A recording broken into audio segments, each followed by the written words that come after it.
Okay, I call the Metropolitan Nashville Audit Committee meeting to order.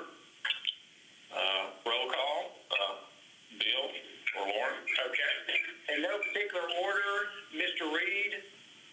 Here. Mr. Frazier. Here. Mr. Crumbo. Here. Councilmember Ferrara.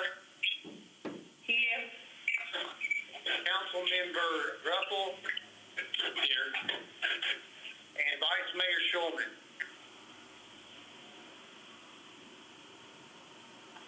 Vice Mayor Schulman.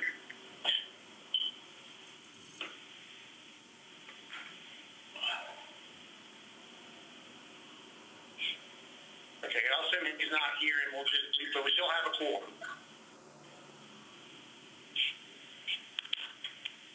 Sharon? Yes, would you like me to explain the motion that needs to be made, Mr. Chair?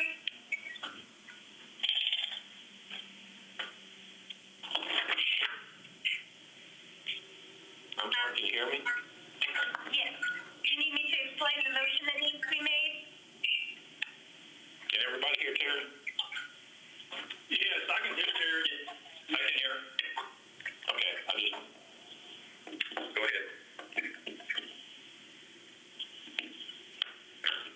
Let me take it off speaker. Let me see if that helps a little bit. The motion is that the items on the meeting agenda constitute essential business of this body, and meeting electronically is necessary to protect the health, safety, and welfare of Tennesseans in light of the COVID-19 outbreak. We're making this motion to comply with the Governor's Executive Order 16, which allows us to meet electronically instead of in person during the COVID-19 outbreak. Does someone like to make that motion? So moved. Is there a second? Second for a second. Any discussion? All in favor? Do we need a roll call? Terry, do we need a roll call? Yes, we need to do roll call for the votes on the motions as well. Okay. Here we go. Mr. Reed. Yes. Mr. Frazier. Yes. Mr. Crumbo. Yes. Councilmember Ferrara. Yes. Councilmember Ruffle. Yes. Okay, thank you. Okay, approval of minutes. If it's okay, we can take these all together. Is that appropriate, Terry? That's fine. Okay, can I have a motion to approve the minutes of February 11th, 27th, and April 14th? Hey, Brack, I've got one minor correction. Okay, for which one? This is Charles. In the last meeting, this is very minor, April 14th, we misspelled John Cashman's last name. I know that's not major, but I think it's C-A-S-H-M-O-N and not M-A-N. It is. At least that's what the information we had. Okay, any other corrections? Any other minutes from anybody? With that correction, do I have a motion to approve these minutes? So moved. Is there a second? Second here. Any discussion? All in favor? Roll call. Okay, here we go. Mr. Reed. Yes. Mr. Frazier. Yes. Mr. Crumbo. Yes. Councilmember Ferrara. Yes. Councilmember Ruffle. Yes. Thank you. Okay, motion passes. Number 3, annual election of Metropolitan Audit Committee Chairman and Vice Chairman. Open the floor for nominations for Chairman. I nominate Brack Reed for chairman. Are there any other nominations?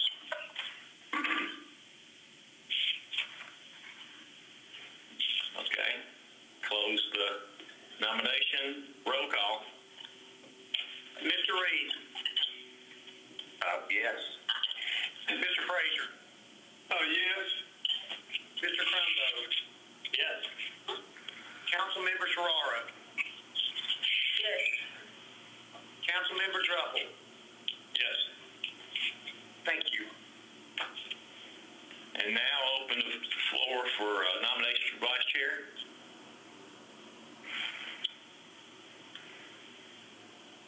The current vice chair is Charles Frazier. I nominate Charles Frazier.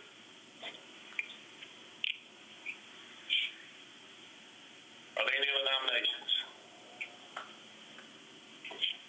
Yeah, close nominations. Roll call. Yes or no? Mr. Reed. Yes. Mr. Frazier. Yes.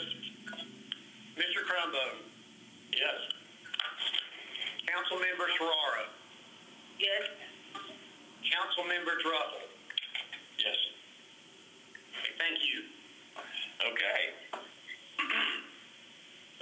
Next item, unfinished business, which I think that's finished now. Bill, you want to give us an update?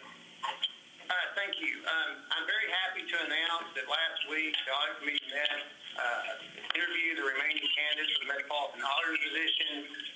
The audit committee deliberated. They voted and selected their top 3 candidates to go to the Metropolitan Council. This was presented to the council last night. That was super fast, so thank you for that, all involved in getting that done. And I'm very happy to announce that Lauren Raleigh has been confirmed as the next Metropolitan Auditor.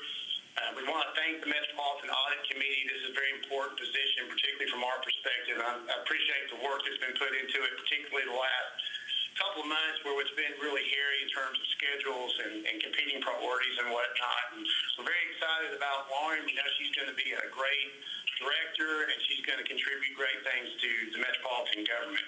Now, we're almost done. You guys are almost done. Basically, the next thing that needs to happen is we need to come up with an employment letter.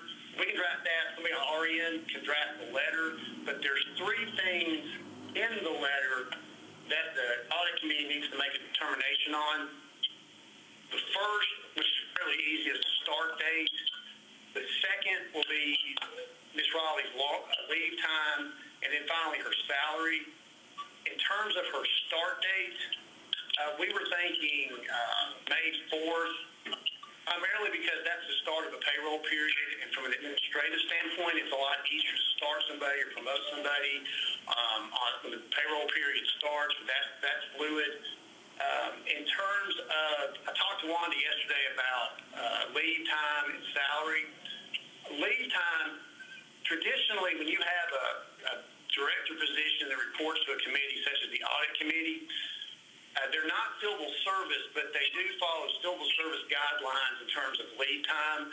The governing body, which would be you all, can modify that.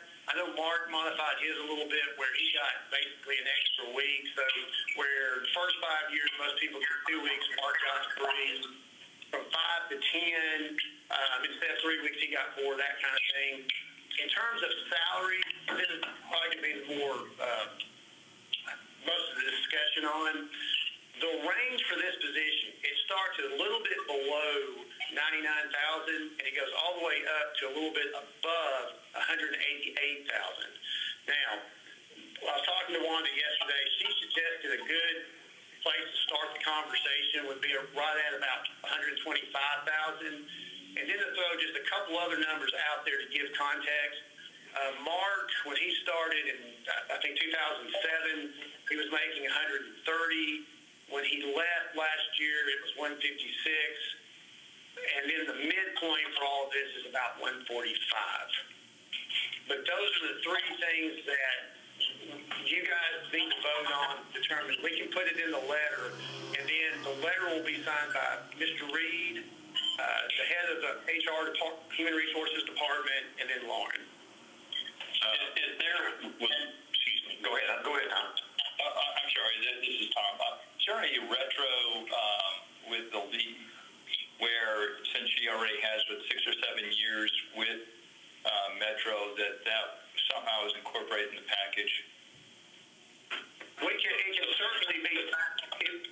If you're following civil service, yes. I mean, you basically just continue on like And technically, she's only been here like a year and a half. She was here for a couple of years, several years ago, but the way the leave time works, it's basically based on the last time she started, because I won't get into the details, but basically she's in that 0 to 5 year window. So she would still be, her start date would still, you can still word it in such a way that it's when the last time she came back to us last year. Okay. If that makes sense. No, thank you.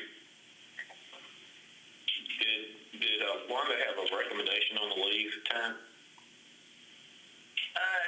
Not really. She just basically said most departments conform to civil service, but you can modify it. And what would that be? In terms of the modification, just whatever y'all want. The civil service, if you comply with civil, what would the leave be? Civil service is basically like when it comes to sick days, for example, every employee, no matter how long they've been here, you get basically a day a month. In terms of vacation time, for the first 5 years, it's basically 2 weeks a month, or 2 weeks a year, I'm sorry. From 5 years to 2 years, it's 3 weeks a month, or a year. And then basically from your 10th year on, you get an extra day for each year up until the point you get to 25 days, and then it stops. So, based on Lauren's current experience, she'd fall into the 3-week vacation.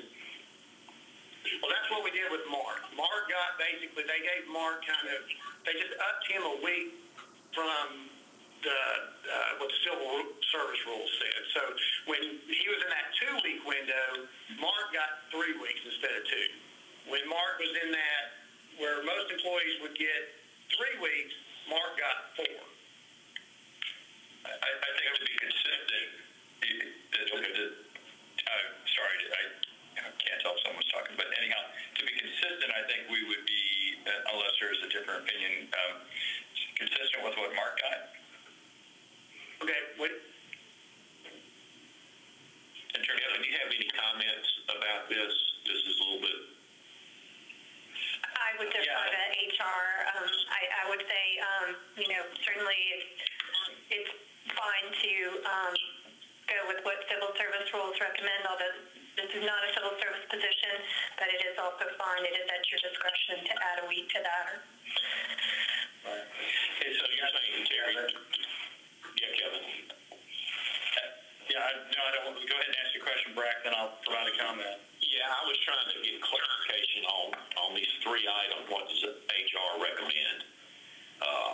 And I've got one on the start date and one on the salary, but I didn't hear HR's recommendation on leave, vacation / sick time, like pay time off. Did they have a recommendation? Yeah, that's what I was about to say. Wanda didn't really have recommendations as much as she was kind of giving guidance in terms so for the salary, for example, a place to start would be the 125. She's not saying pay the 125. She's saying that's a good place to at least start the conversation. And you got these other variables that I threw out there. In terms of the lead time, again, most departments do it where they conform to civil service, but you do have the option to modify that if you so choose. Okay. Kevin? Yeah, so I would propose in a motion or otherwise, I'm just going to say this for comment now, I would propose that Lauren begin exactly where Mark was when he left, primarily because it is the same job. It may even become a little more intense given the pressures of the metro government right now. And by no means do I want to leave the impression in this instance that we would pay a female something different than we would pay a male to do the same job. And so it's a little difficult for me to hear exactly where Mark was on all those, but all things being the same, I would propose that we make them the same here. Do I have any other comments? I did all that. That was sort of my line of thinking also. No, it's fine with me. Okay, can I have a motion? I guess we need to fill in the blanks on the motion. So, Kevin, when you do the motion, Bill can probably give you the fill in the blanks as far as the three components of this. So we have sure it's Metro specific. Yeah, so as a matter of practicality, I'll make the motion to compensate Lauren the same as we had been Mark when he was in the same position. And Bill, if you can just recite for us there what those three terms, or if there's other terms, let us know what those are. Okay, so basically start date would be May 4th. Compensation would be $156,000 a year. And then the leave time would be basically, we'd have to kind of doctor it in the letter, but it's basically going to be 1 week above. Conforming with civil service rules, with the exception of the vacation time, which is 1 additional week per year based on her years of service. Does that make sense? Yeah. I agree with that. Is there a second? I second. Is there any discussion relating to experience? Yeah, this is all side. I don't know. I like what Kevin said, and I don't want to be the female that want us to say woman-led. But I also think that I don't know. There's a part of me that is a year experience as a principal auditor should not be at the same level as the person that left. And so that's just my only reservation. I feel like we're starting very high off the bat. So that's just Do we know what Mark's experience level when he started, so that we have a reference? Yeah, when he came in, he had been the interim director at San Antonio. I can't remember the length of time he had been in that position, but maybe a year or so. And then prior to that, he had worked in audit shops like Aramco, which is a big oil company, Saudi Arabia oil company, some Dallas oil companies, things of that nature. So I would say he probably had, in terms of audit experience total, now this is like, staff 1, staff 2, that sort of thing. He'd probably been in the field for about, 15 to 20 years. In terms of at the executive level, I would say probably about a year. What was his starting salary? What was his starting salary when he started? When he started with Metro? Keep in mind, this was 2007. So that was 13 years ago. He started out at $130,000.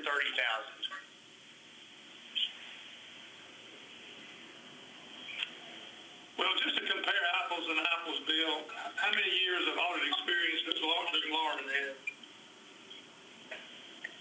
Of auditing experience? Lauren, I know you're, so I don't answer this incorrectly. Lauren, could you speak to that?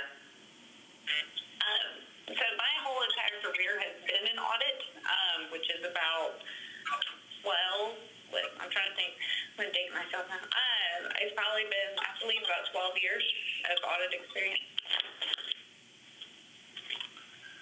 Well, another side to this, I mean, I certainly understand that, your experience with Metro Nashville is relatively short, but certainly, we're paying for all of your experience that you've gained everywhere you've worked, and I would just say that is something to consider. And Kevin? Yeah, this is Kevin. So I understand the experience scale and the comings and goings of that argument, but here I think we're expecting the same good results with Lauren that we had with Gina or with Mark, and I never had the cause to work with Mark. I did not know him, but expecting the same results. She's been elected by us, elected by a council, and I think it's worthy of the same thing as Mark. I wouldn't hold back the group from moving this agenda item forward, but I just do want to recognize the breadth of her experience and that, we're expecting the same work product here that we've had in the past. Okay, any further discussion? Hearing none, I Roll call. Okay, here we go. Mr. Reed, Yes. Mr. Frazier, Yes. Mr. Crumbo, Yes. Councilmember Sharara, Yes. Councilmember Drummond. Yes. Thank you. Okay. And if HR can just coordinate getting me that, I'll try to turn it back around. Okay. Thank you very much. Okay. Thank you, Bill. And Lauren, congratulations. Congratulations. Thank you very much. I look forward to working with all of you. And I want to thank the council folks for your hard work last night and a successful outcome. Thank you. Hey, Chair. Yes. I'd like to make a comment or a mention if you're okay with this. It's not on the agenda, but one of the things at the Metro Council meeting last night, Councilwoman Suarez and myself got questioned, and there was quite a challenge on, I guess, prior issues that were relative to the internal audit by a couple of council members. I'm not privy or understood what those possibly were in the past, but there were some significant concerns. It took almost an hour to go through this process, and help me, Councilwoman Suarez. But during that process, I think it would be of value for us to have, as new council members, some sense of what their concerns were, because I think I got some sense that possibly there was some leadership issues. But anyhow, I'd just like to sort of surface those as we get a chance, so we have a better sense of what to look for in the future. Thank you. Okay. Well, obviously, if you hear of any, please, report them to the committee. I think it was from prior history, Mr. Chair. There was concerns from years ago somehow that of leadership in internal audit. I'm describing this best. Okay. Anybody have a comment about that? No, this is Kevin, though I had not the opportunity last night to be at the council meeting, but I got an account of that from one of my folks, and I think Tom makes a great point that we should, certainly understand that so we can do the best performance we can here. I will say, though, that since I was even pushing last week to make sure we had a permanent appointment for this position, and, from every aspect, we're ready to go in terms of monitoring performance and the coming and going of monies related to all these relief packages. It's really done nothing but reinforce how important the appointment of this was. So for the council lady and councilman and so forth pushing this forward last meeting, and then for the committee here today making this possible, thank you very much. The taxpayers are going to be very, very well served by having good monitoring of all this. So thank you. Okay. And can I speak to that for just, this is Bill. Am I allowed to speak to that just a little bit? Sure. Mm-hmm. Just very quickly, we're always open to feedback, particularly if there are any concerns, we want to hear them. You can't grow unless you hear what the concerns are. And I know Lauren and I were talking last night. One of the things Lauren was saying she plans to do is to reach out to some of these folks just to kind of get some dialogue and communication going so we can make sure that we're meeting the needs of our various stakeholders. Okay, that's a good point. Okay, new business. Bill, are you going to handle this? Yeah, I'm happy to. Okay. First thing we have on the agenda is Crossland presents the single audit. We appreciate them being here. We did not give them a lot of time, so we appreciate their flexibility, and we appreciate them working hard to be here. So I'm going to turn this over to John Crossland. Thank you, Bill. It's good to be here. We also have Della Crossland and Jennifer Monternock on the line, and I think David Hunt. We don't need much time, so it's okay that we don't have much time. The management letter we're not going to go over today because Phil is still gathering answers from the various departments that have comments. You know, as you know, in the management letter, we make sure that we get a response to those comments from every single department that we had a comment on. So it would be a little premature to go ahead and present those today. But next meeting, we should have all the comments back. Today, though, we will present the single audit report. We did issue it by 12/31 this year. I want to thank just all the management, Phil, his whole crew, and everybody that allowed us to do that, and Kevin as well. But I'll turn it over to Jennifer Monternock. She served as the first partner on the single audit portion of the Metro audit. Good afternoon, everyone. I'm Jennifer Monternock. I'll go over the single audit report. There's a summary of our results in the report, which is on page 24. If you're looking at it electronically, it's page 26 of the PDF. Starting at the top, our opinion over the financial statements was unmodified. That opinion was included with the CAFR that was presented to you in an earlier meeting. We've also included in this report our opinion over the schedule of expenditures of federal awards, and our opinion over that is also unmodified. We've included a report in here, our Yellow Book report, government auditing standards, which includes internal controls over financial reporting. And in that report, we would report any deficiencies in internal controls. I'm pleased to report that we did not identify any material weaknesses, significant deficiencies, nor did we identify any noncompliance that was material to the financial statements. We also have a report over the federal awards.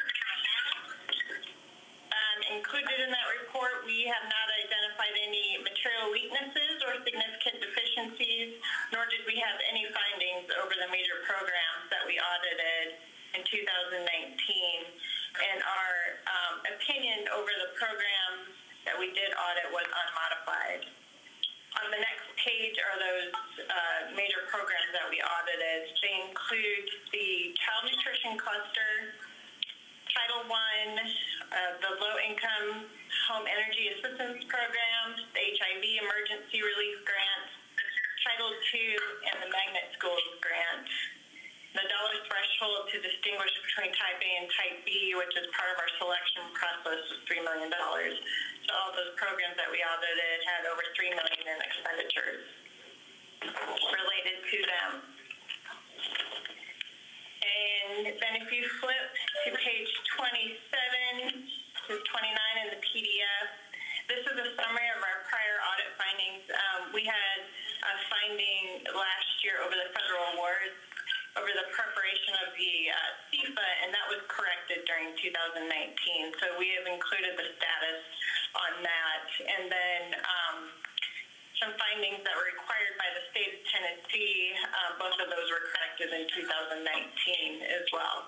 So a very clean audit in 2019. The federal programs are working as they should, and we didn't find any findings. So that's really good. We're very pleased with the results. Okay, thank you. Any questions or comments? Greg, this is Charles. I had one question. It's on the very last page. Jennifer referred to it. It's on page 27, and it's actually the very last item on the report, and it has to do with the findings on police fraud. And it says, of the police fraud, it says, corrected pending the collection of restitution. So maybe you said that it all had been resolved. So was that collected? No, that police officer is currently in jail, so he has not started making restitution. At least that's our understanding. Last time we spoke to Phil about the status of that finding. Once he is released, he has been mandated to start paying restitution. As far as our reporting goes, we have updated that finding, and we will not need to repeat that for the restitution. So we just include that status, and then next year we won't need to include it on the report. Okay. Hey, this is John.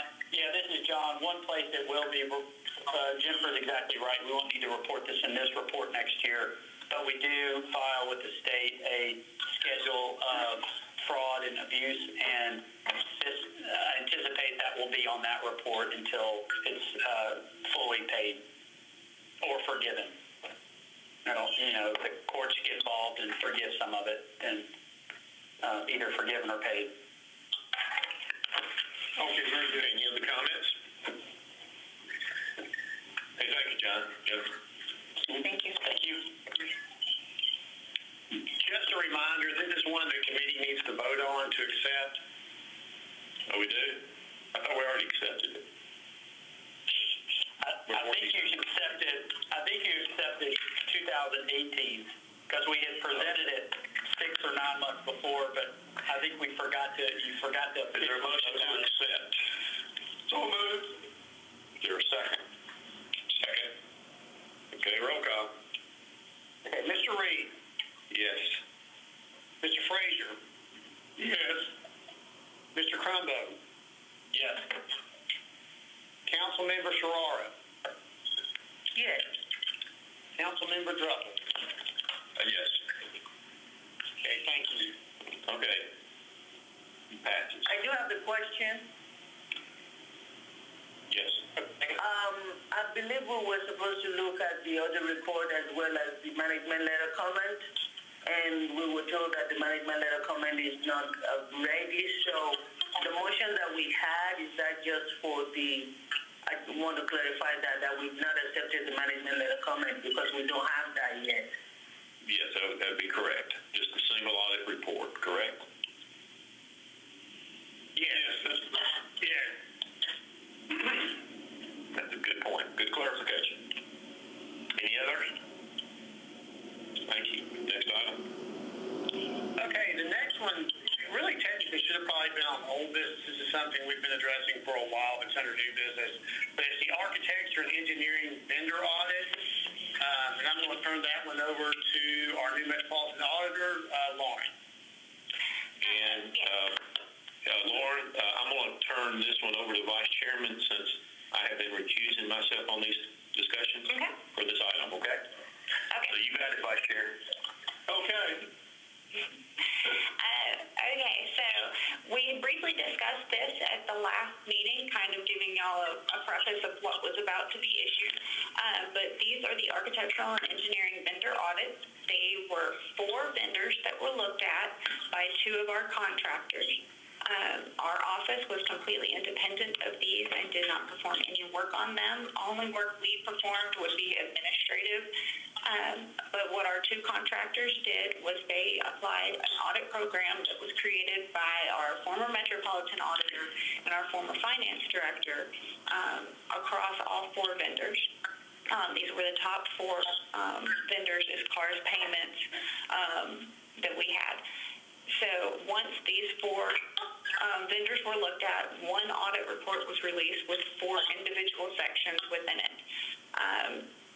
The results of this audit was basically somewhat consistent across all of them as far as finding some process issues within our procurement department, some of which were even identified in our previous procurement audit that our office had performed. Because of that, a lot of them have already been addressed by our procurement department, and many of the recommendations, even since these have been ongoing for so long, have been remediated. We asked when we issued this report for any questions to be submitted. Since our office didn't perform the work, we wanted to make sure that we could turn around and get any questions back from any questions to our contractors, and so we had answers to relay. I only received a few questions from some individuals within the mayor's office, but those have since been addressed through meetings and calls. And other than that, that was all I received. open to answer, as well as I can, any questions that you all have about these audits, or I can accumulate any questions to get back to our contractors. This is Charles. I have two questions, and both of them are very minor. But one is just a terminology question, and it's one, I mean, just in teaching accounting, it would not be a term that I would use, but we refer to these auditing firms, we call them independently contracted employees. I'm just not familiar with calling an independent contractor an employee.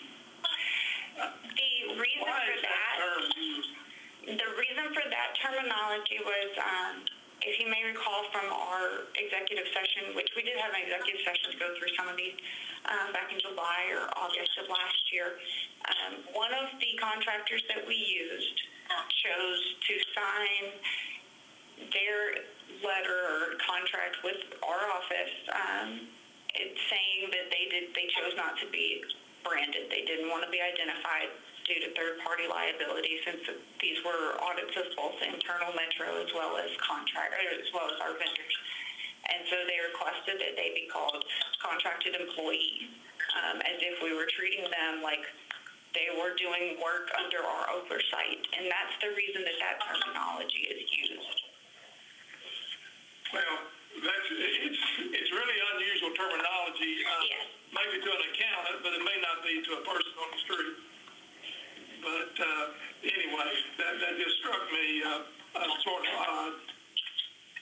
And then my second question has to do with Appendix E, where we're making our recommendations and giving the action plan.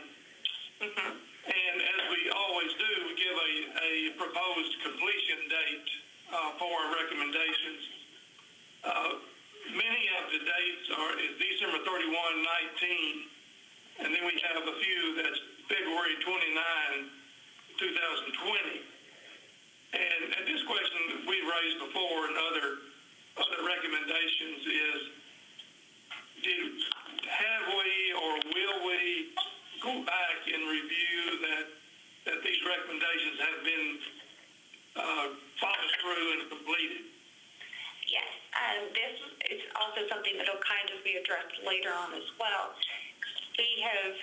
We will be following up on these as well. Fred and Finance and Procurement has been very good about working with us to let us know their status and where they are on things. For these, currently, we're working with them as they accumulate their responses, along with some of the other audits that they have outstanding, so it's not just these.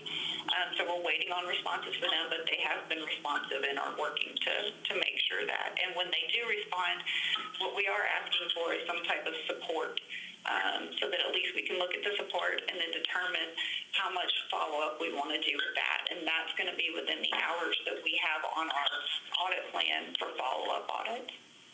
Okay. All right, very good. This is Elfat. I got a clarification question, sort of, I don't even know. I'll just tell you my thoughts, and maybe a question will come out of it somewhere.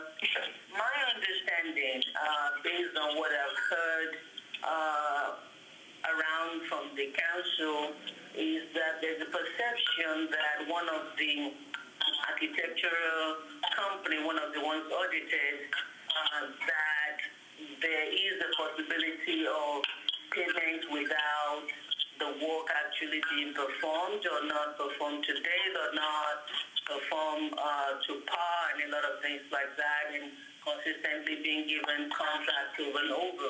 That's the perception. I'm looking at the audit. It appears as if what came out of this special procedure or is that we're looking at just the payment or our procurement procedure and the payment of the invoices and things like that. And it appears as if all of the findings has to do with how Metro works. I guess my question is, as part of this audit,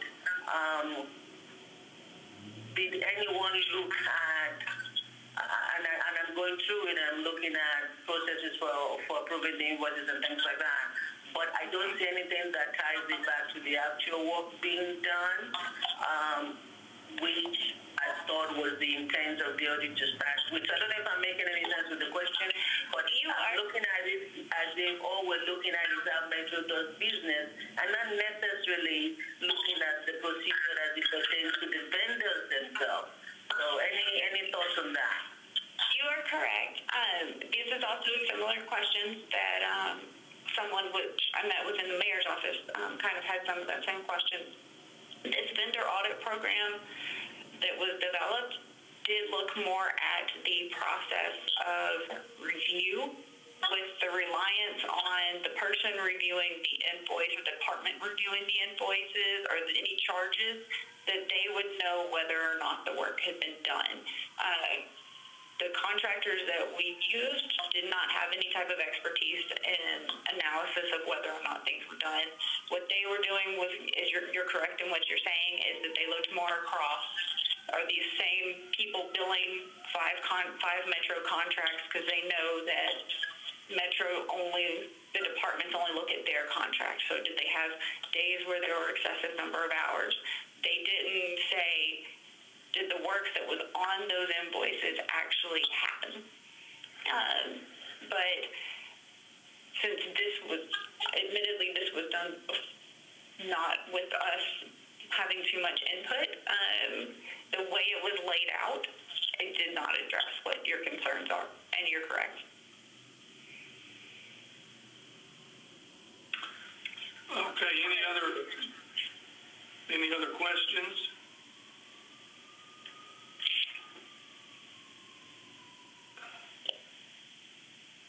And Council Member Zora, are you satisfied with the answer? I mean, since it's such a procedure and it's something done by a contracted, another, what do we call it, dependent contracted employees, they did what we asked them to do. I guess my concern is that the people that asked for the audit to be done, I wonder if this will satisfy them, because I really don't think it will. And so maybe there might be a need for our internal audit department to be able to go back and actually address those in terms of those concerns. So I think that's where, if somebody requests an audit because of a reason, but the work is not tailored to that, with no fault on our department, it's just because the way it's set up, I'm thinking that it might be a need somewhere down the road to revisit that to our department to be able to address that, so that people will know that. So that's kind of what I'm thinking. But in terms of the work that was done and what was asked to be done, that answers the question. But I think there might need to be follow-up sometime down the road. Okay, very good. Does anyone have any other questions about the vendor audits? I suppose we need to make a motion here to accept these audits as presented. Is that right, Terry? We need a motion now. We don't usually need a motion on these, do we, Bill? Okay. No, not typically on just normal audits, we don't. Okay, that's fine. All right, Frank, I guess we finished that. Thank you, Vice Chair. Next item. Next item is going to be the audit of the drug court, and Lauren, I'm going to turn this over to Lauren again. Okay. Our next audit that was issued back in February was our audit of the Davidson County Drug Court. I believe on the line we have Nan Nguyen, who is our auditor that performs the work, as well as Janet Hobson, who is the director for the actual facility that the drug court has. Overview of what we did. This audit was actually requested by the incoming judge, Jennifer Smith, who is now the overseeing judge for the drug court. The Davidson County Drug Court is a program that works to take nonviolent offenders who have drug or substance abuse issues and reintegrate them. And they can go to the drug court facility, which is also referred to as DC4, and go through a phased program for reintegration. They have different levels where they work with them to help them with their substance abuse, as well as get back on their feet so that eventually they can go be self-sufficient. It's about an 18 plus month program if it's gone through completely, with about 90 beds for different individuals. What we looked at with this was how their case operations are and case management, as well as their physical management for about 3 years. Out of this audit came 8 observations, with 3 of them being high risk and 5 of them being medium risk, and resulted in about 16 recommendations that were all accepted. The high-risk observations that we noticed primarily were around physical management.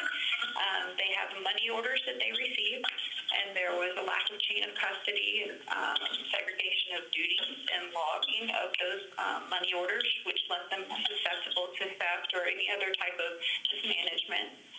They had receipts of cash that were coming in that were not being written a receipt for on a receipt pad that was numbered or anything that could be traceable. And also they had established themselves a petty cash fund out of their own money. Typically the way it works in Metro is you have the Treasury establish a petty cash fund for you. And then they oversee it and replenish it as needed. However, you also must meet all the Metro requirements for how you spend that money. And what we found with DC4 was that in order to help their program to save money, they were purchasing items out of their established petty cash that Metro would prohibit. And that was such as many Walmart gift cards or supplies or other items that Metro has contracts in place for and would request that you either purchase them through Metro contracts or use a credit card for. The medium risk ones related mostly to paying sales tax, miscalculated leave time, a few timesheet errors, some case file paperwork that was not included in the file, and then also their fuel card monitoring. The fuel card monitoring was looked at based on our previous audit of fuel card transactions, where at a high level we found that they were doing, that the general services was doing their part to work at a high level, but we noticed that many departments weren't. So our recommendations were around policies and procedures, segregation of duties, daily depositing, establishing a Metro Petty Cash Fund, and numbering receipts and some other items. The 16 recommendations that were accepted have all but one been implemented. So they have worked hard to get all these recommendations implemented to ensure that all of these items are now managed and controlled much better. Are there any questions? Well, this is Fraser again. I do have a couple of questions. First question, these recommendations are pretty significant. I mean, if you were auditing any company, any entity, it almost gives the appearance that they have not engaged an accountant or a bookkeeper or an office manager that has much business experience. I mean, with the lack of tying deposits down or having records, gives the impression that somebody that just doesn't know a lot about business. So I'm just curious, do they have the right person in the right spot administratively handling transactions? I'll speak to this, and then I'll probably turn it over to Janet if she is on the line. I will say that when we started this audit, a new individual had come into the position, that the primary fiscal responsibility position, and he had much more, was doing a lot more to fix a lot of this, and I do believe he had the background to do that. I don't know about previous to that, but since our audit covered such a long period of time, he was kind of making up for the past. But I'll let Janet speak to that if she's on the phone. Yes, I'm here. Also, I want to bring in Joe Warner. He's the Deputy Trial Court Administrator, as well as Tim Townsend. He's on the line. He's also the Trial Court Administrator, so they might have some input on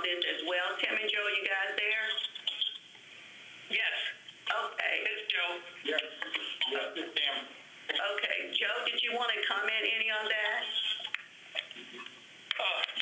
Well, we have the drug court. They operate on a shoestring budget, and they don't have a lot of accounting experience. And we've been trying to help them, and this audit has helped us greatly. But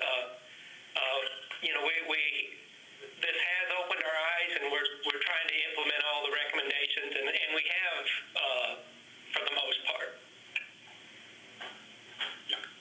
So, I guess as a follow-up, so do we have a more competent person now involved in the administration?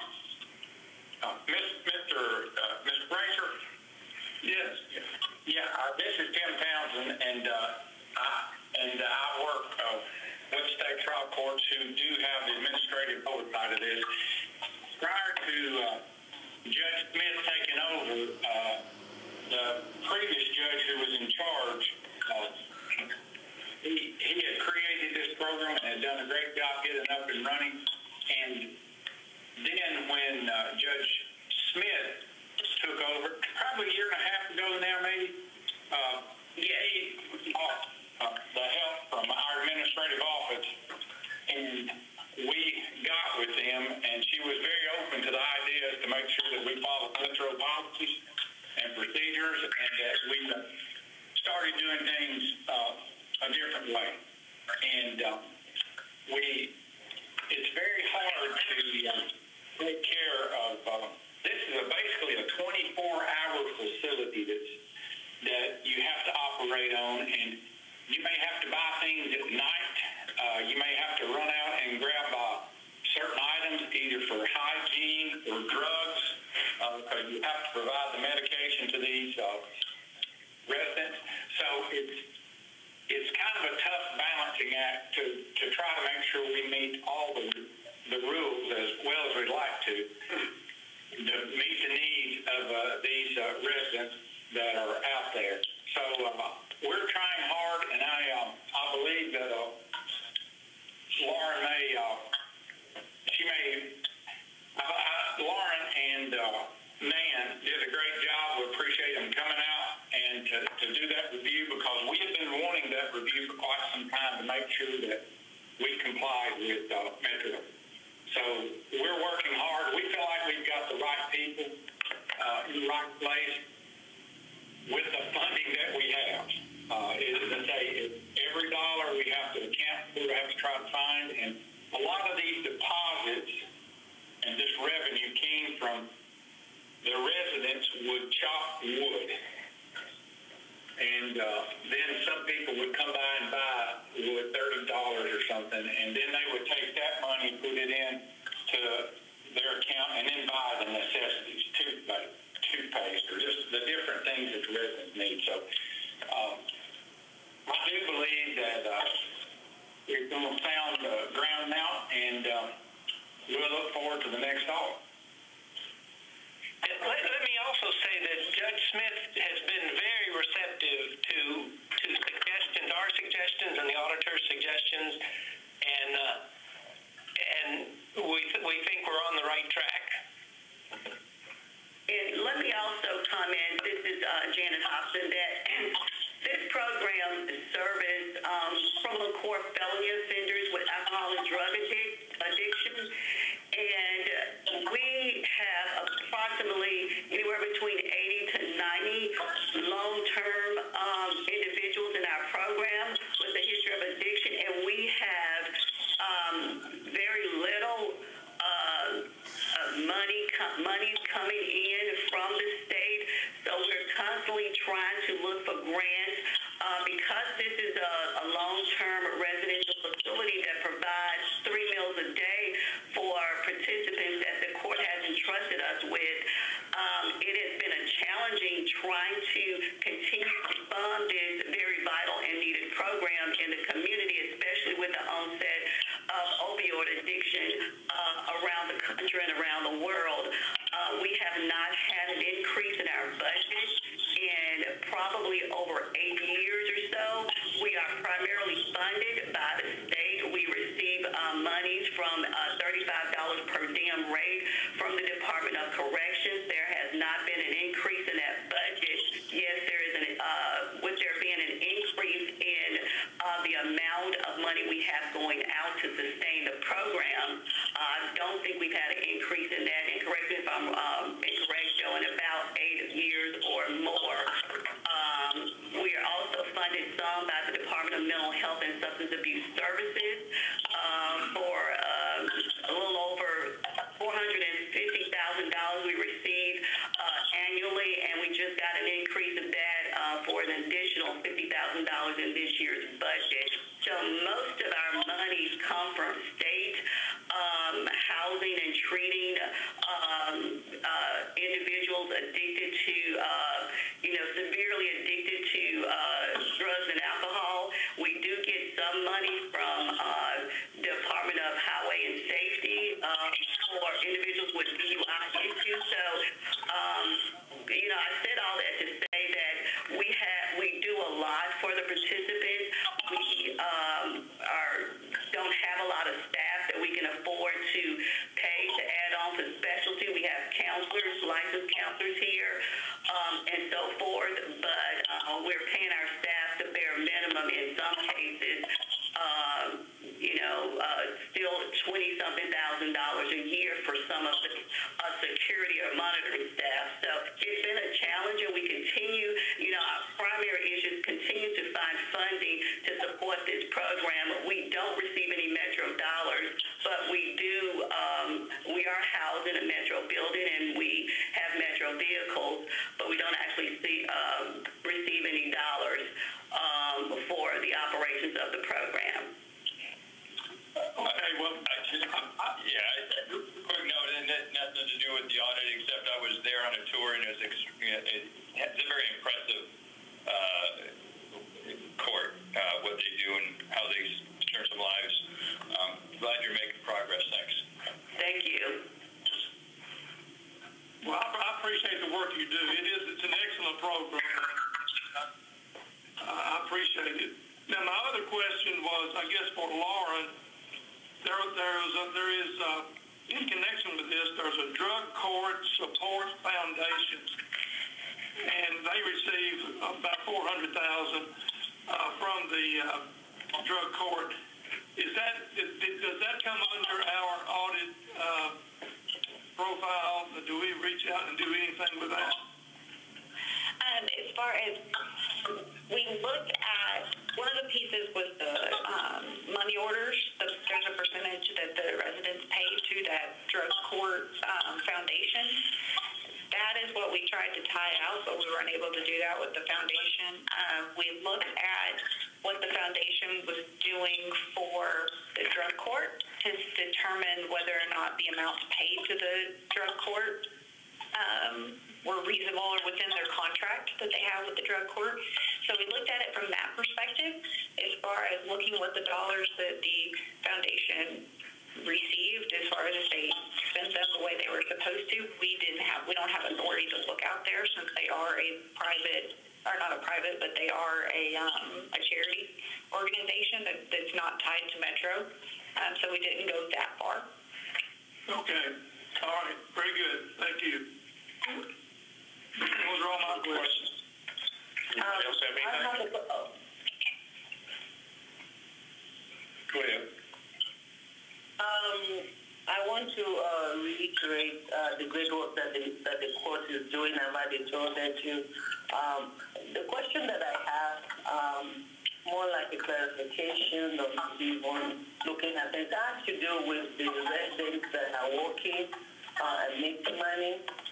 I think I just said that it says that you do pay them some money, but in looking at the audit, it also appears that the residents are paying back by buying money officers to put back 11% of the 50% of what they had into some reference. So I guess my question is, or maybe just clarification, if we're paying them, if we're paying the residents that are working, is it easier to just deduct whatever they need to pay back into the programs, and then just pay them the net, so that they won't pay them and then they buy money orders and all the transactions and procedures relating to their money orders is part of the focus or part of the findings in the audit. And so I'm not sure how that works. Somebody can clarify that. But I'm thinking that if we're the one paying them, if the court is paying the residents, and the residents have to pay back to the foundation for some other things, is there a way to do it intercompany where the resident will not have to be buying money orders and they just get the net of their pay after all the fees is deducted? I'll try to speak to this, but Janet, you can correct me if I'm wrong. The residents are paid by their employer, and the ones that are in phase 3 that are actually going out and working and getting jobs and working in the community, they're receiving a paycheck from, I believe the example that was given to me was many of them go out and work at Panera. So they are getting paid by Panera, and then they are going and cashing that check at either a bank or a money order like Western Union, and when they go to get the check cashed is when they're obtaining the money orders. Is that correct? Yes, that's correct. They are paid by an employer. Many of them are working in the community. Many of them are working in food services. They don't really pay a lot of money. So what they do is, in order to show some responsibility, because what we do is save them back out into the community to a halfway house once they complete our program, which is almost a 2-year program. And when they're working, they've already been in the program about a year and a half because, again, we're dealing with individuals with severe addiction. So we're keeping them for a longer period of time. At the point that they're ready to go to what we call the third phase or the work phase of the program, then at that point, we're holding them accountable and getting them prepared to go to a halfway house in the community. So while they're in third phase, they do receive a paycheck. It can be from Chipotle, Panera Bread, just various places in the community that they can find employment. A lot of them, due to their addiction, may find jobs that pay minimum wage or something like that. So what they do is, in order to give back, they pay 33% of their net pay to drug court, which is deposited into the Metro account, and then they pay a certain amount towards their court costs. We have individuals from Allen County as well as from Davidson County. And so what we do is we take that money order and send it to either the Davidson County from the clerk's office to help pay on their court costs and fees, and then another portion of that money goes to the National Drug Court Support Foundation for some of the services they provided for them while they were in the program. So that is, I don't know if I answered your question correctly, but they do get money orders. They're told and they're given information as how much money orders and the amount of money orders based on the amount of their check. And this is to teach them responsibility as we try to save them into a halfway house, which they would have to pay the entire weekly fee for halfway house. Thank you. You're welcome. Anything else? Okay, thank you. Next item. Okay, I'll be going over the next 2 items. This is Bill. Since our last audit meeting, we've issued 2 separate investigation reports. Both relate to Metro Nashville Public Schools. Before I go into the first one, I'd like to recognize Seth Hatfield. He was the lead investigator on the first one. Seth always does a great job for us. Simply put, on this allegation, the allegation is that you have a vendor. They were inappropriately allowed to come into a basketball game at one of our local high schools back in December. They were allowed to set up shop and sell things kind of like a concession stand. That this is a violation of Metro Nashville Public School policy, and the reason that this vendor was allowed to come in is because they were friends with basically 3 of the principals of this particular school. What the investigation found was, yes, there was a basketball game back in December at one of our local high schools where a vendor was allowed to come in and sell their things. Yes, this is a violation. policy. Basically, two groups can sell concession-type items at an athletic event. One would be the school themselves. The second would be like student support organizations, things like football teams, the band, student councils trying to raise funds. That second group, you have to have prior approval from the central office. So we substantiated that the vendor was inappropriately allowed to come in and sell their items. That was a violation of policy. Talking to various people at the school, looking through various emails and documents, it did appear to be an isolated one-time incident. One of the employees stated that they noticed that the vendor was there. They weren't supposed to be there. They told the administration the next day, and it was handled promptly. In terms of why they were allowed there, basically you had one of the vice principals that was part of this allegation. They did invite the vendor in. That was because, according to them, that there had been complaints from various parents or just various people that there wasn't enough variety at the concession stand, so somebody recommended this vendor.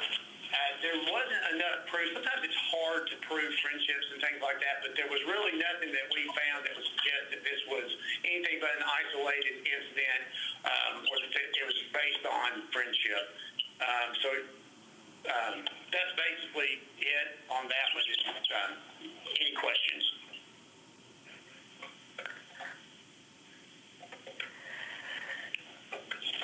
Are we ready for? I'm sorry. Go ahead. No questions. Next item. Okay. The next investigation that was conducted, let me recognize Laura Henry. She was the lead investigator on this one. Worked very hard, very appreciative of the work that she did. This is the one you may remember we talked about a little bit in the executive session in our last meeting. This is where you had an administrator at the central office at Metro Nashville Public Schools. They were also the director of a local nonprofit, that nonprofit being Nashville RBI, which is like a baseball league for youth.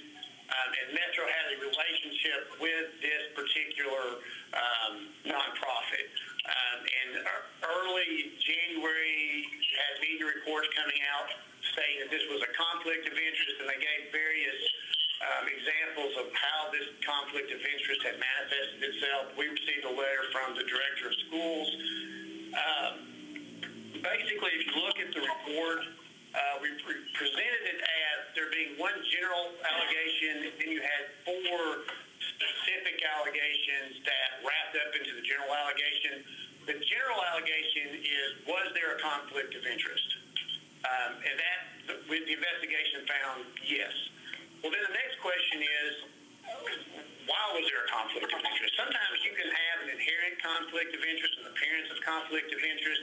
And it may be a situation where you need to identify the relationship and end it. But there's not necessarily any real impact to Metro in terms of diminishing its ability to meet its mission or financial impact and things of that nature. So for the four specific allegations, we substantiated two and unsubstantiated the other two. The first had to do with Metro Nashville Public Schools entered into a contract with Boys and Girls Club. And if I say Boys and Girls Club, that's basically the same thing as Nashville RBI. Nashville RBI operates underneath the umbrella of Boys and Girls Club. There were two contracts for 2 separate years, basically to pay up to $15,000 to operate summer camps for Nashville RBI. And the allegation was that the money was paid, but the camps never occurred. We did confirm that the camps did not occur. Moreover, one of the things that Laura found when she was going through things was that this administrator requested and ultimately received compensation for his work at Nashville RBI. This was a couple things to keep in mind on this one. One, his ability to be compensated, which ended up being compensated about $5,000, was going to be based on RBI's financial condition at the end of the year. And this was also done at a time right around the second contract, right before it became approved. Now, just to kind of give this balance, the administrator in this case, their statement was that there was confusion in the wording of the contract, that there's no distinction between, he saw it being that this money was going towards program expenses, and that he made no distinction between program expenses and the camps. The only thing there is that the contracts were very specific. You know, these are 4 camps. This is when the camps occur. This is where they're going to occur. And whatnot. Now, he was not the only person that was involved in executing these contracts, but he was certainly part of that process. So we substantiated the first specific allegation. The second has to do with a deal between schools and Belmont. There's a lot of history to this that I don't necessarily want to go into. But long story short, Belmont was going to build a facility on Metro Nashville Public School property.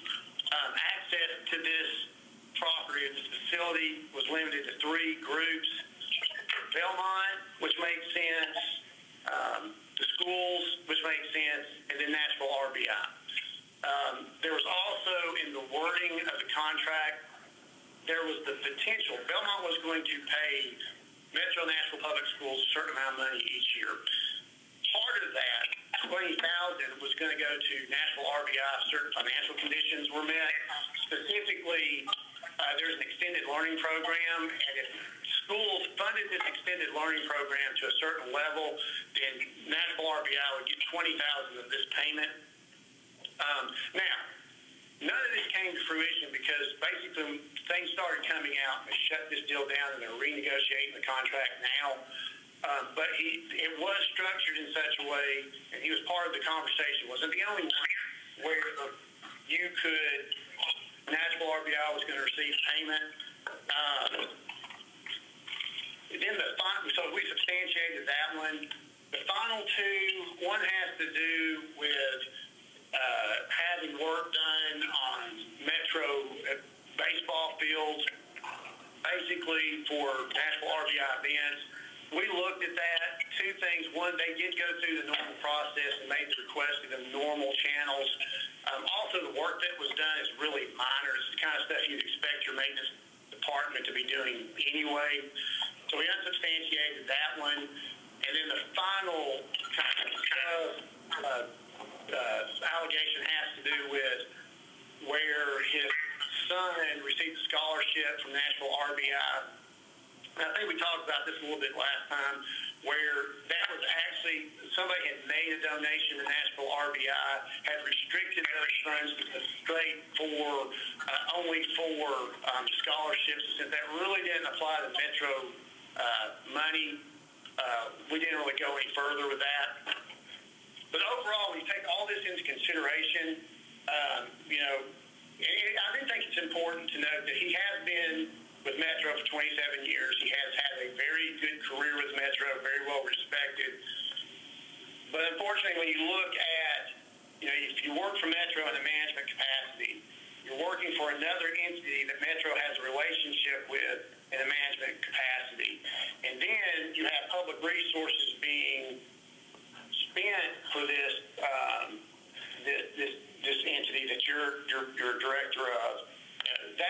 That's going to be a conflict of interest. In this case, again, you have the contracts worth $30,000 that were went to Nashville RBI, $5,000 payment, and a potential $20,000 payment to RBI with the Belmont deal. We sent the report out a couple of weeks ago. I know so we haven't heard anything back from schools. The media called last week, talked to them last week, but at this point we consider it closed and open any questions. Okay, questions? Thank you, Bill. You're welcome.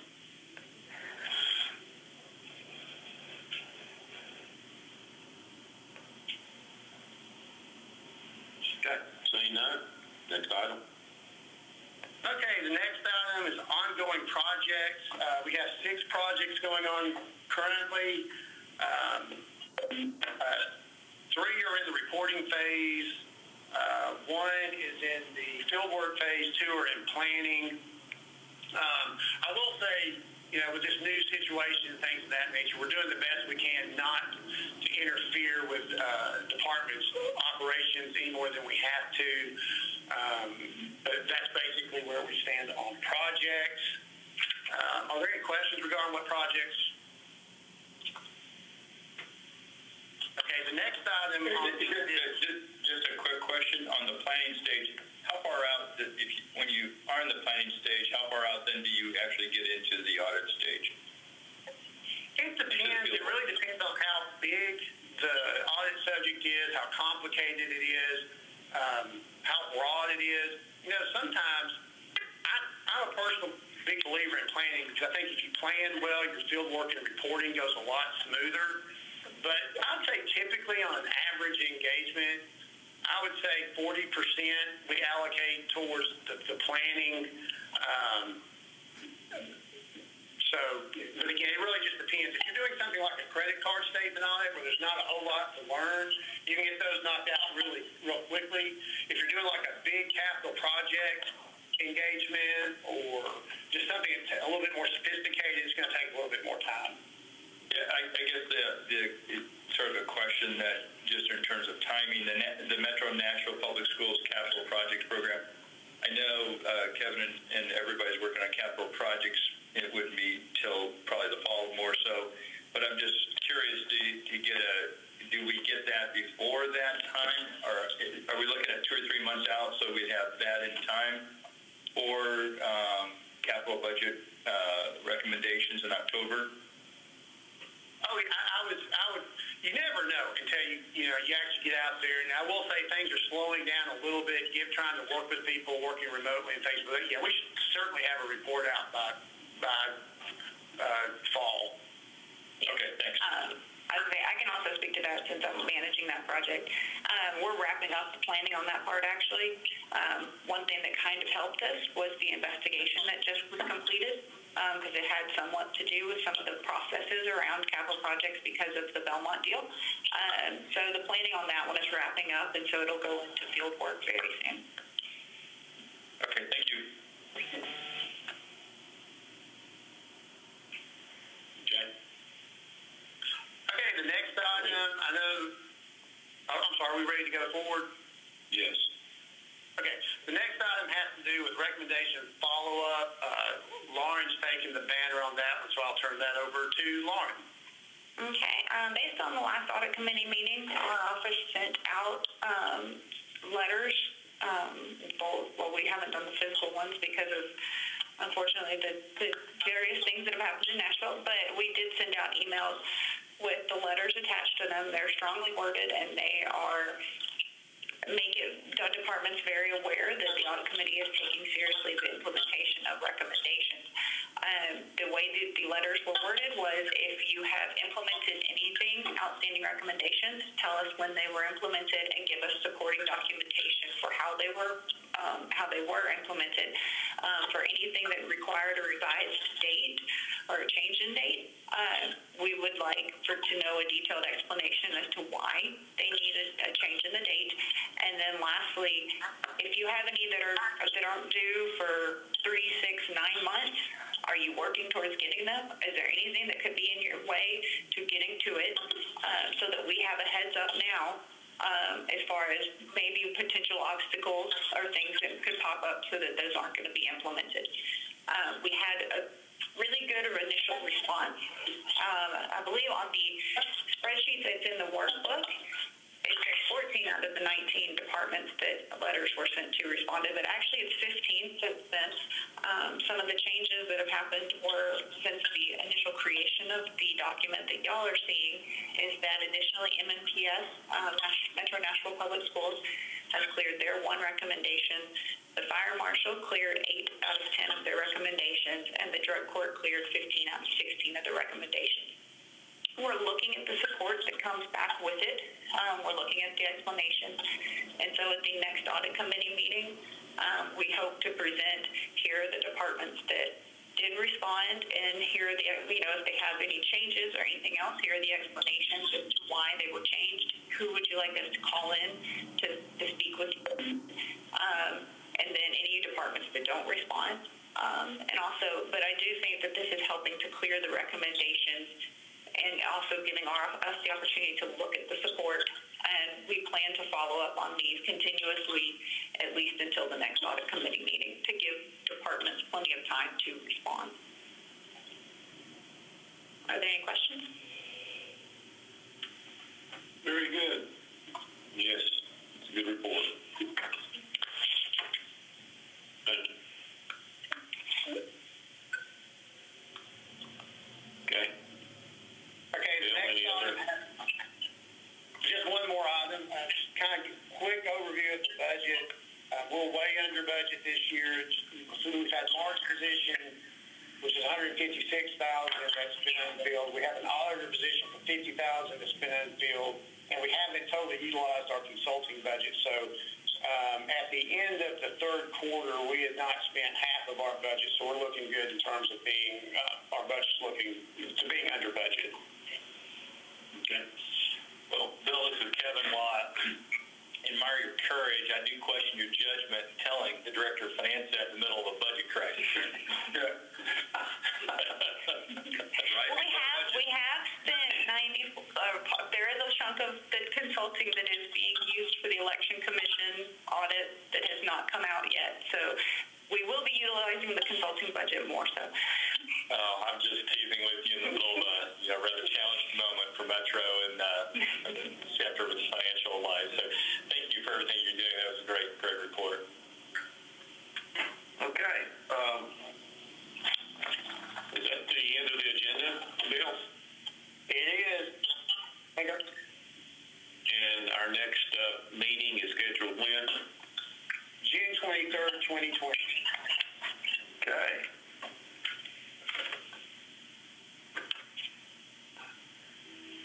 Okay, that may be in the middle of your budget time from a council perspective. Is that correct? Well, it could be. I would suggest that we keep the steady cadence. And if for some reason I can't participate, there's still a quorum, that's fine. I would say that there is some chance that I will come to the committee for special call meetings as we move through the process of these relief packages. I know you guys heard me drone on about the importance of oversight here. And the reason I would bring all this together would not be for the purpose of saying there's anything wrong, but rather what can we be doing right now to plan for very scheduled reviews of the monies that are coming in and the monies that are going out from these various programs. I can't recall how deeply I got into this topic during our last call, but I am expecting that these relief packages begin to arrive. In fact, we received $122 million cash this week, but there is not guidance yet on how all of those funds can be used. There's some, but not all. While it's very gracious of the federal government to put those in our hands, they don't help us at this moment that much with our budget.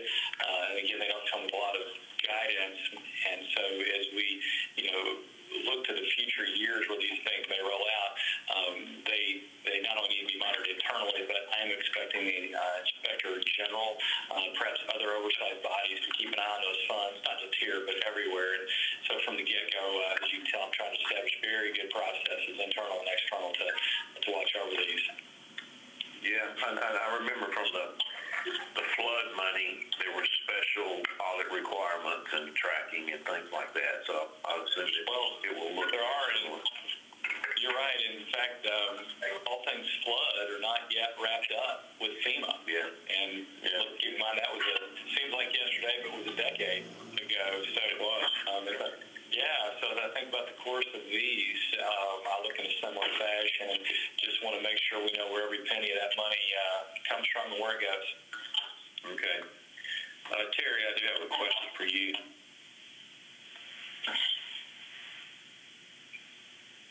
I don't have any questions. I have a question for you. Oh, okay. Go ahead, please.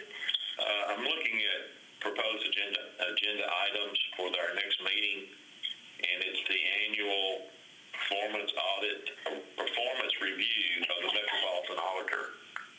Mm-hmm. I don't think we can really do that. I hear you. We've had interims for a year, so come prepared to answer that question, okay? I think what we would need to do is reschedule that for 1 year from the commencement of the new Metropolitan Auditor's term. Yeah, I think, just think about it. I don't think it's in our charter. I do think it's in our bylaws. Right. Okay? Did anybody else have It actually is in the charter. It is a required obligation of the committee to perform performance review of the Metropolitan Auditor. But it is, I mean, I suppose, and it's of the position really and not of the office. So you could certainly perform a review of the office. But I think it would be very challenging at this point in time to perform a review of the position.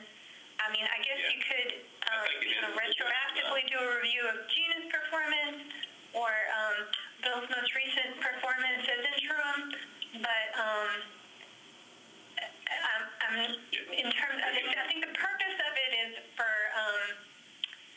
things that are kind of now made moot or obsolete by the engagement of Ms. Riley. So, that'll be on the agenda, and we'll have a strategy developed by then. How's that? It's a good question. Okay. Any other questions or comments? Is there a need to move into the executive session? Not that I'm aware of, unless y'all have one. Okay. With that, do I have a motion to adjourn? So move. I'll move. Second. Roll call. Okay, Mr. Reed. Yes. Mr. Frazier. Yes. Mr. Crumbo. Yes, and with thanks to everybody who was elected today, and congratulations again, Laura. Wait. Councilmember Sharara.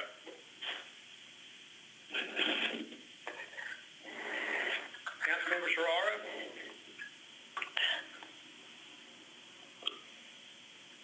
She may have already dropped off. I'm not sure it's absolutely necessary to vote.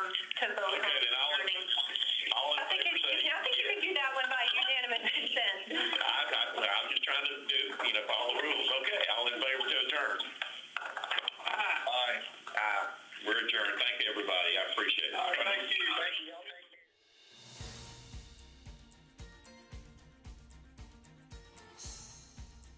This has been a service of the Metro Nashville Network. If you would like to see this presentation again, or for more information about this and other programs, visit nashville.gov.